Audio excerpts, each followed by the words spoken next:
Hello, and welcome back to Johnny Bill's Pharmacist World. Today I thought I'd bring you another great post from a guy known as the Cynical Pharmacist. And, I hate to think that Johnny Bill is the cynical pharmacist, but I like a lot of the things that he posts. And while I don't want to be labeled as cynical, um, I do like to rant, and I do like to point out what's wrong with our world, our country, our profession. And so here we go with what the cynical pharmacist has to say about pharmacists becoming providers. We are uniquely positioned to provide these services. If APHA is going to fight for something many pharmacists didn't rate as a top professional priority, which is provider status, the least they could do is figure out how to utilize us in this needed capacity and trumpet our value. Pharmacists are not recognized by the federal government as healthcare providers. As a result, they do not have access to Medicare and Medicaid reimbursement codes for providing medical services beyond just filling prescriptions.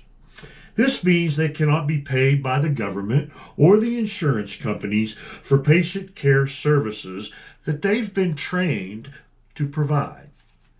When people argue that I and others are complaining about not being recognized during a crisis, or just wanting to feel validated with a pat on the back or a free coffee or pizza, this is the reason pharmacists are frequently referred to as the most overtrained and underutilized healthcare professionals in America.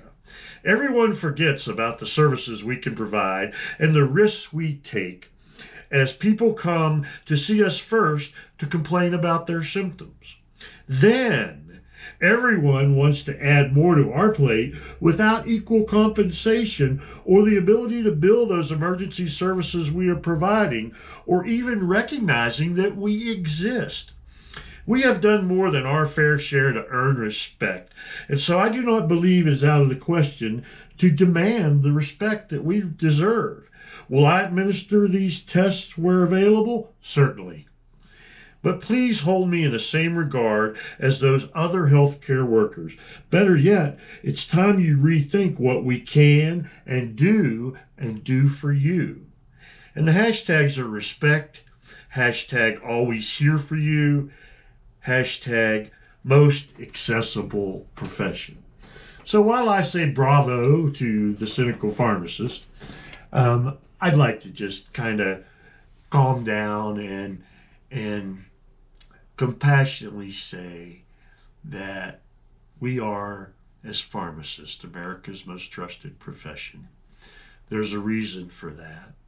And that's a reason. The reason is people trust us, and because they know that we'll help them no matter what. We're trained to do that. And I've been calling for a lot of things, okay? This country needs to sit down and have a discussion about the system. Let's stop the PBMs from being the masters of greed. Let's stop the insurance companies from being the masters of greed. Let's start treating the people that need to be treated right, which is the providers of medical services and the patients.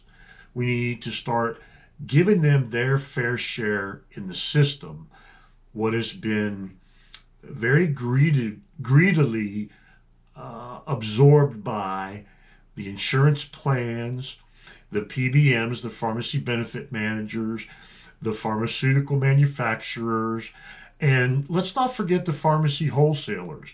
These people are the ones that, if you look, are in the top 10 of the Forbes Fortune 500 and have been for decades. And if you look at the amount of money, hundreds of billions of dollars, that's the people that have been raping the economy and raking in the money, lining their pockets at the expense of the people, the patients, and at the expense of medical care providers. Here we are in the middle of a crisis right now, and all the major healthcare companies are furloughing and laying people off. Healthcare providers, doctors, nurses, workers that are out there doing it. This is just plain wrong. Can we get somebody to say, hey, management is wrong? No, no one ever looks at management and makes them cut CEO's salary or executive board salary or do the right thing. We need for America to stand up for pharmacists, doctors, nurses, all the people that are in this crisis that don't get any credit and are also getting laid off and get their hours and their pays cut as a reward for saving people's lives. What's wrong with this picture? That's what's wrong with this picture. So let's give pharmacist provider status. How about it? We deserve it. Our profession deserves it. And I'm not one to blow pharmacists' horns for nothing. What's earned is earned. What is deserved is right. America, take notice. Your pharmacists need you just as much as you need them. Thanks for watching Johnny Bill's Pharmacist World. We'll see you next time. Bye-bye.